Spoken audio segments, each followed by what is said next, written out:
brothers and sisters. Today is a great day because it is May Day. As workers, we dedicated ourselves to the task of moving this country forward in line with the Better Ghana agenda. Your Excellency, this year we are celebrating May Day under the theme, Ghana's economy, a concern for all. Honorable Chairman of the occasion, May 1st has become a day of tremendous significance because for over a century now, it has been the day that citizens from nearly every nation in the world come together to honor their workers and to commend them for their invaluable contribution to nation building. Every year, Ghanaians use the occasion of May Day to express the ever-present solidarity we have with our workers. We recognize and applaud your commitment and service to this country. It is precisely because of your commitment and service that 57 years after independence, Ghana continues to be heralded as a shining star of Africa.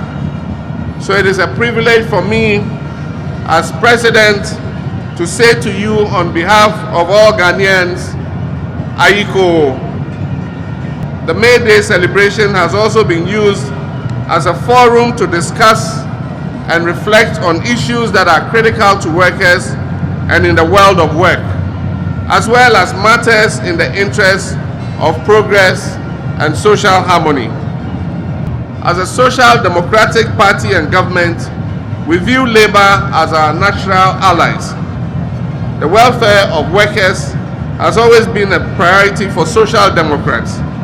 And it is in this tradition, it is in this spirit, that I welcome the theme of the discussion for this year's May Day, Ghana's economy, a concern for all. We Ghanaians stand in unity, and it is this unity that will move us forward into the prosperous future we all want for our nation.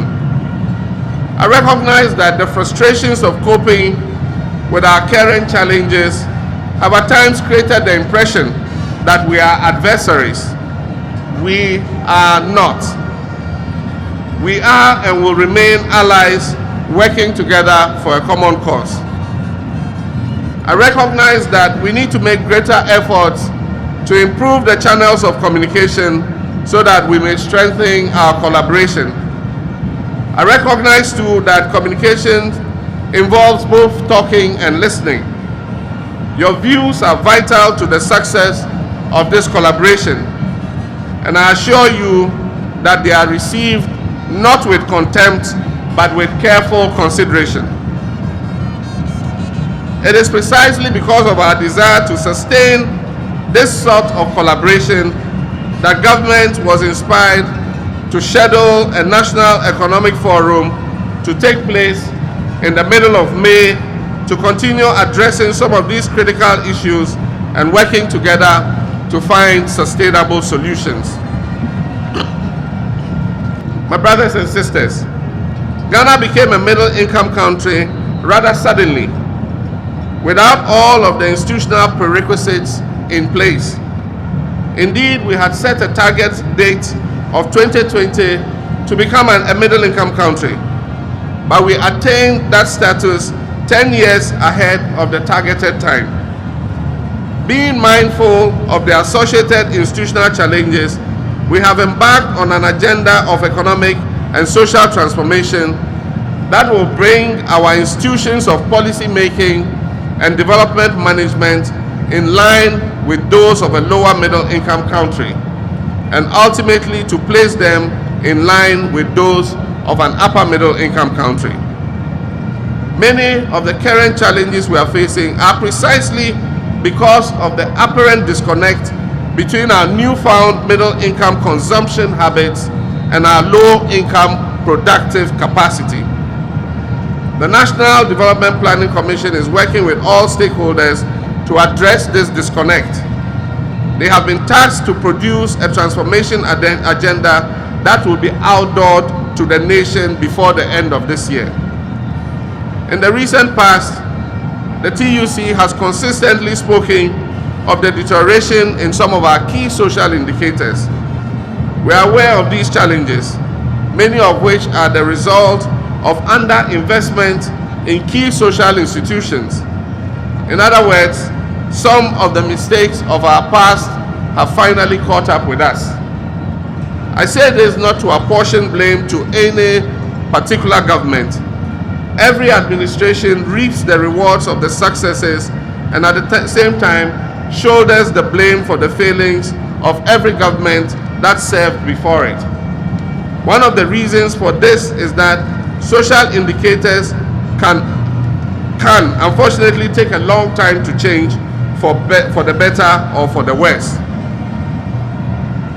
As the government of the day, we take full responsibility for finding the appropriate solutions for all the challenges that Ghana faces. We have put in place a range of policies whose positive effect will be felt by all Ghanaians in the not too distant future. Some of you may recall that I spoke quite specifically on this process in my inaugural address, and I said on that occasion, change does not happen overnight, and sometimes, despite whatever progress has been placed in motion, it will appear to be the darkest before the dawn of the new day makes that progress visible. In such times, I'll be counting on you to maintain the faith and trust that you have placed in me as president, and I will not let you down. Quotations closed. While some of the measures have been quite harsh, I assure you, my countrymen and women, that these measures are achieving the desired effect and the economy is gradually responding. This year is a turnaround year for Ghana, and I'm positive that the Ghanaian economy will show strong signs of recovery by the end of this fiscal year. Ladies and gentlemen, we are committed to plugging the loopholes in our revenue system and will carry out the reforms in our revenue administration to ensure sustainable economic growth. One area of concern to labor and government has been the issue of our payroll integrity. In the next few weeks, we will initiate a massive payroll audit with the view of eliminating the pervasive ghost names and ensuring that these ghosts die a permanent death and resurrect no more. Mr. Chairman, my comrades, I have an obligation to ensure that there are enough resources left over to enable the other 24.4 million Ghanaians who are not public sector workers to have access to quality healthcare, education, clean drinking water, adequate sanitation, power, and the numerous other commitments the state is obliged to provide, especially if we're to continue making positive changes in the social indicators that reflect our progress and development. We must therefore work together to ensure that the situation where we spend nearly 2/3 of our tax revenue on wages and compensation at the expense of goods and services and capital investment is reversed. We must work together to ensure that we find a solution that will be in the best interest of Ghana, one that will honor our workers and at the same time safeguard the sustainable development of our nation. It is my hope that tomorrow, when negotiations resume, all the tripartite partners, organized labor, employers, and government will return to the table and negotiate in good faith to determine a new minimum wage and a new public sector base pay adjustment that is based on good faith and at the same time mindful of our common national interest. While we negotiate for pay adjustments, we must also pay attention to the very low public sector productivity index. A good living wage has an inextricable link to our level of productivity. We hope this year to be able to work with organized labor to put in place the instruments and systems to enhance labor productivity in Ghana. My brothers and sisters, I'm encouraged by the continuing dialogue that our citizens are having about the economy.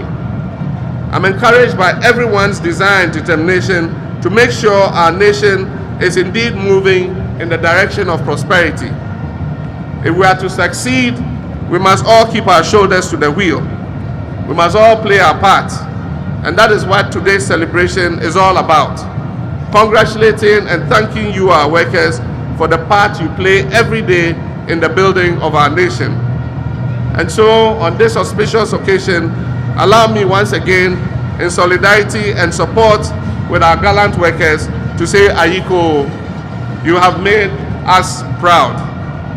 Long live workers' solidarity. Long live. Long live Ghana. Long live.